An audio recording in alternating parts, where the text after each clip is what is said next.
Good morning, everyone. I'm Emily Tankal, and my niche is transcription. My current job is a full time home based general transcriptionist, wherein I transcribe interviews, and the topic is mostly software development. What's my previous job? It was legal transcription, office based. Yep, that was in BGC. Okay, so let's go to what are the advantages of working from home. Number one for me is no more commuting, long lines, paying for the card, traffic, of course, taking the MRT, bus, jeep, taxi, or whatever. So that saves me transport allowances or something. So I don't need to travel and spend. Okay, number two is I am with my kids. I have to wait for my daughter or my little girl to come home from school and prepare food for her, and I get to help her with her assignments. Yes, and then there's no more office politics, dealing with negative people who want to drag you down. Yup, that happens anywhere you go right now. And then no more competition. I only compete with myself, and still deadline based, and that's the only competition I face right now. And I'm lucky my bosses don't require me to finish audios in a jiffy. They want me to take my time. And then number five, I could easily take breaks. Yes, there is no limit as long as I finish the 8-hour shift I have. And then there's no boss breathing down my neck.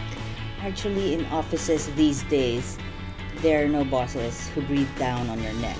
It's just that there would be meetings and unnecessary projects or activities that you would have to do aside from your job. Okay. And then also in the office, you're not allowed to take naps, even if you're so sleepy. They would even take it against you if you sleep on the job.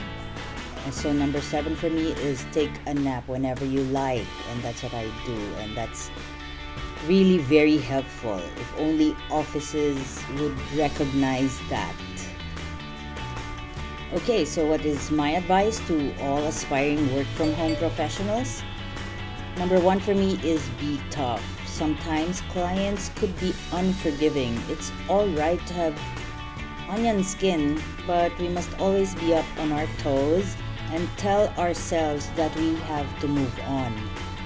And number 2, yes, we should all be persistent. There will be times that you wouldn't have clients, but that doesn't mean it's the end of the world. Just like a lot of freelancers I've seen in the FB groups that inspire others to go on, there would always be that client for you. If you keep trying, you would surely succeed. Just make sure you're in a job that you like to keep you motivated, and choose jobs or clients wisely. If you smell a scammer, please stay away quickly, or else it's your loss. Another thing, if you sent an application and the client doesn't respond, send another application to the next client. Okay, so there will always be another client. Don't price yourself too low. Know how much you're worth. So if your client wants to pay you $2 or $1 per hour, that's not fair. Okay? And then sometimes when you're there, you got to pay it forward. Like me, I may have succeeded in my own small way for acquiring an employer who has been patient with me and assured me I have a job for a long time. So I would share how I was able to do this with others when they're asking for my help. I would gladly do that. Okay, so aside from that, you can also create online profiles in different job portals or platforms. But remember not to depend on just one job portal alone, so that you could get other clients from other sources, not just one job portal where there's a lot of competition. And lastly, join FB groups that cater to online freelance workers like PVAN, Philippine Virtual Assistant Network. Here, it's either you'd meet veteran freelancers who could give you a piece of their mind on difficult matters about freelancing, or you could find jobs that would suit your qualifications. I got one client from this group and I'm happy about that content writing job. Thank you very much.